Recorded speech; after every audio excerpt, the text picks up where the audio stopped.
This is the Emergency Medical Minute, sponsored by Health One.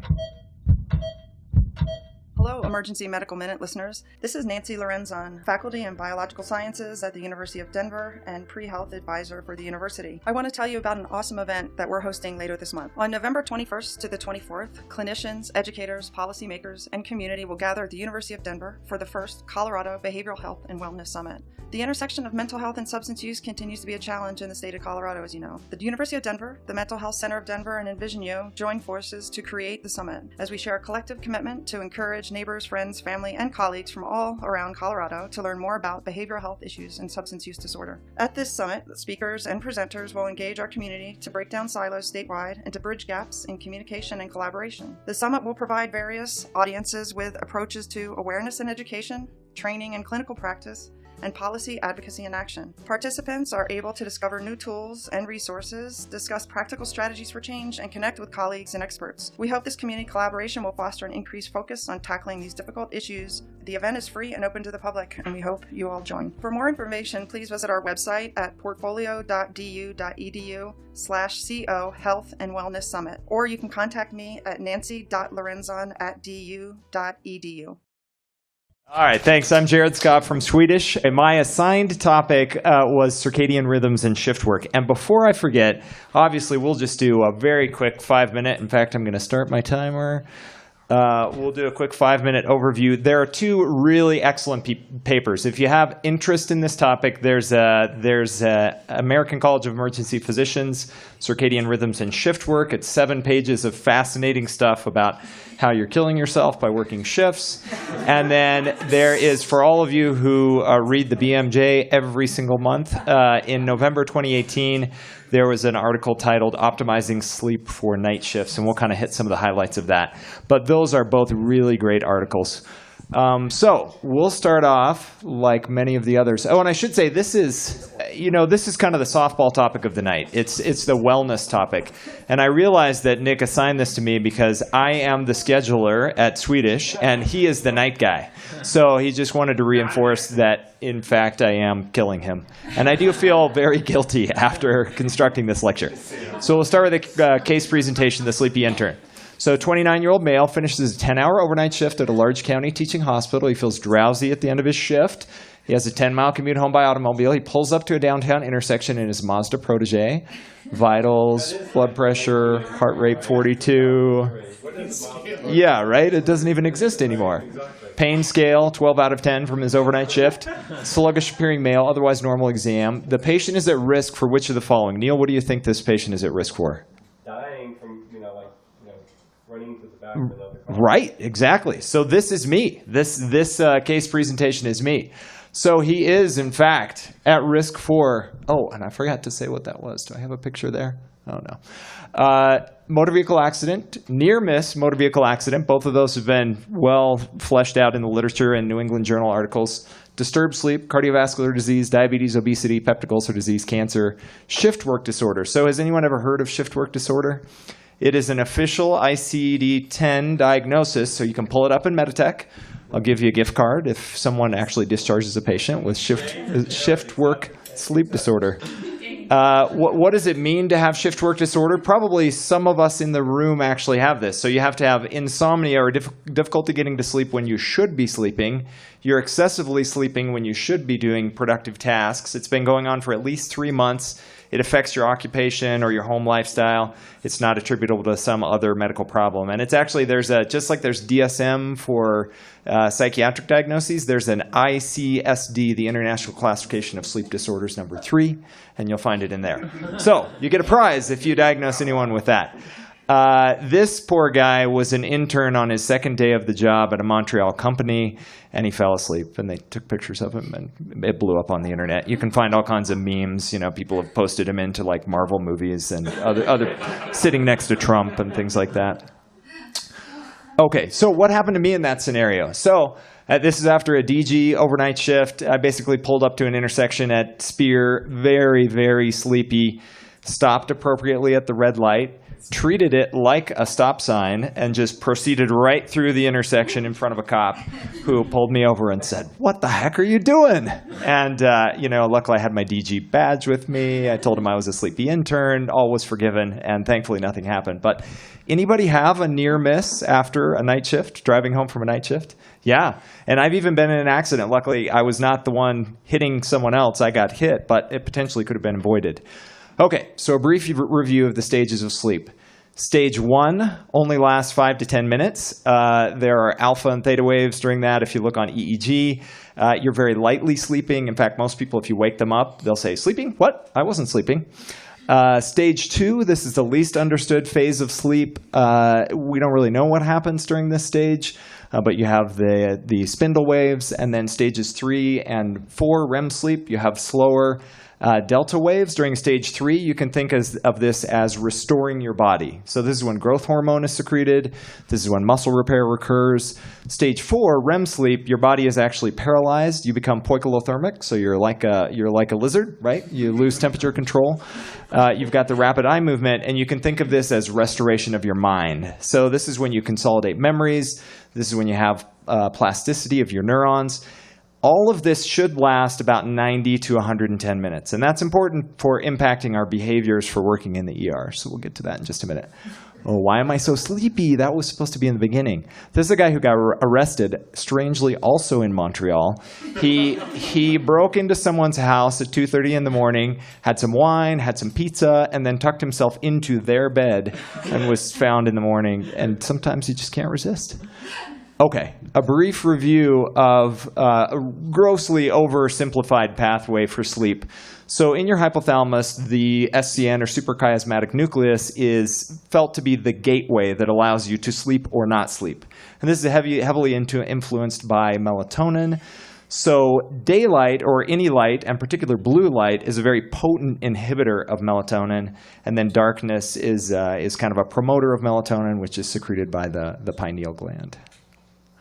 All right, so what happens with the melatonin? It's at a nadir at about 2, starts to ramp up at about 8, and levels peak in the middle of the night, and then it goes back down at 7 in the morning. And again, why do we need to know this? Well, this should impact your behavior.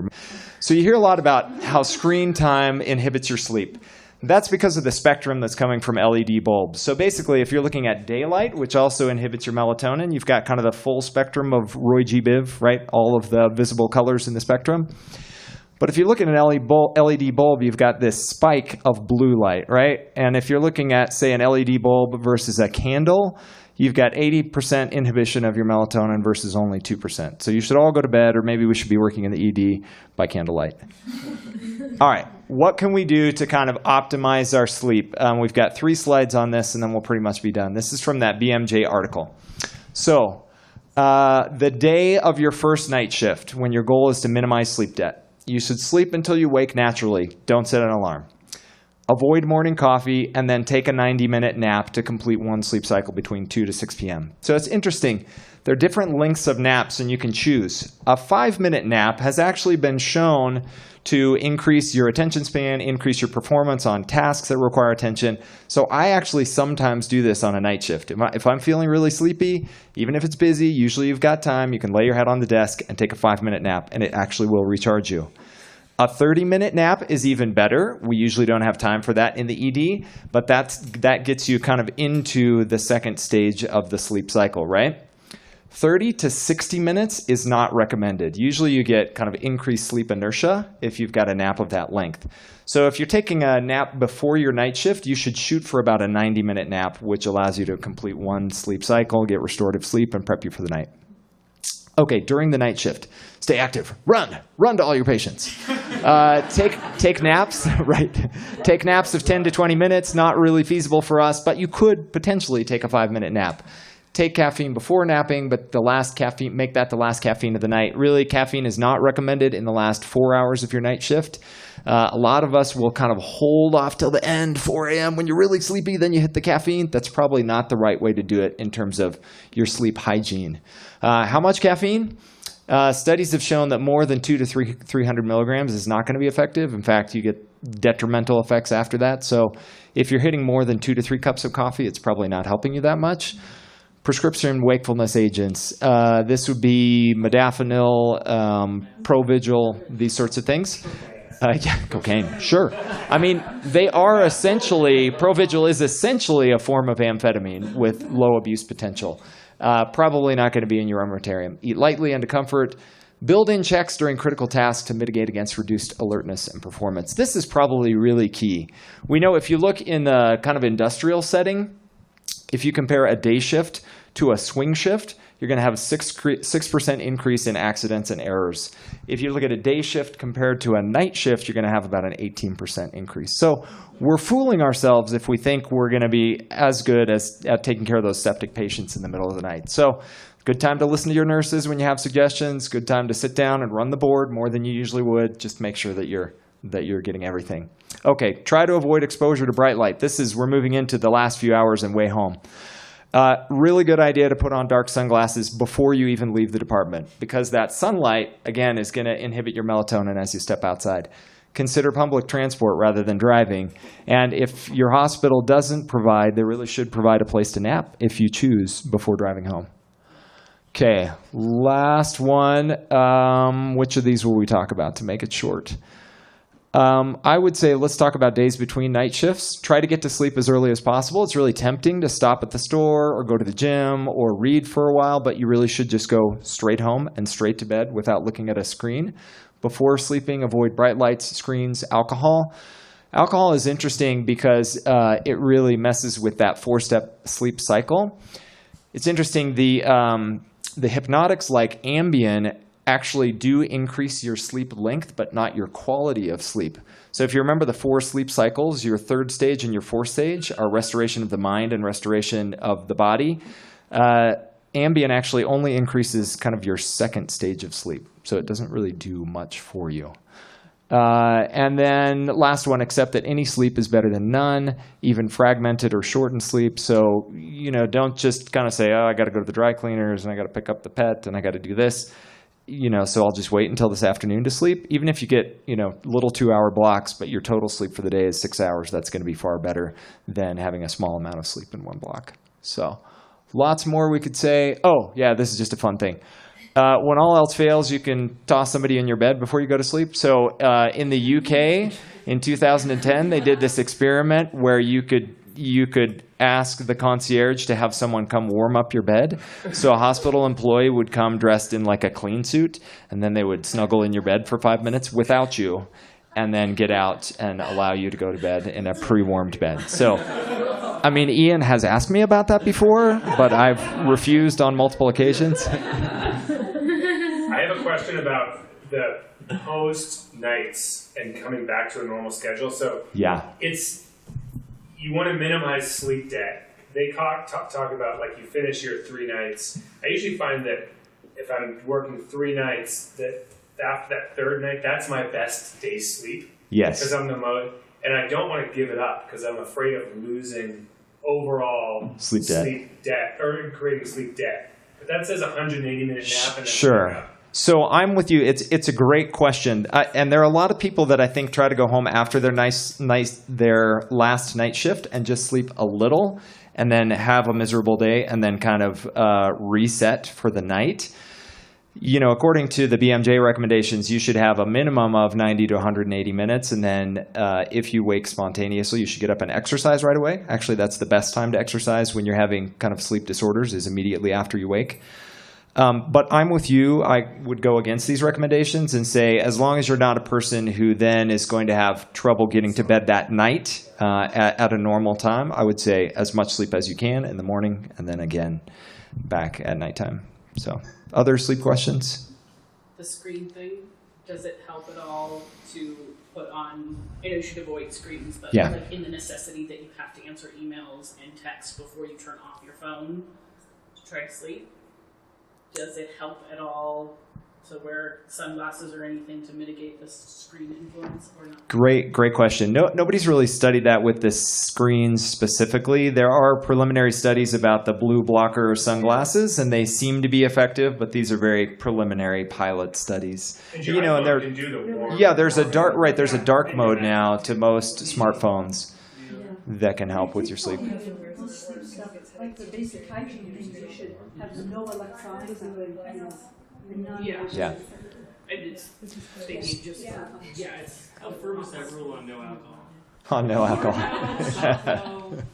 You know, I remember there was a nurse when I first started at Swedish who worked exclusively nights, and her protocol was she would always go home and have a glass of wine and 2 Vicodin after pretty much every night shift to sleep. You know, obviously that's not recommended. Melatonin is effective in doses of 0.5 milligrams up to 5 milligrams, but it's most effective for decreasing your onset of sleep. The evidence is kind of soft on whether it increases the quality and length of your sleep. But melatonin's pretty benign. 3-4 stages? No. I mean, environmental changes, you know, diminishing sound, dark blinds, things like that. So, okay, thanks. If you enjoy the Emergency Medical Minute, please help us out by rating us on iTunes.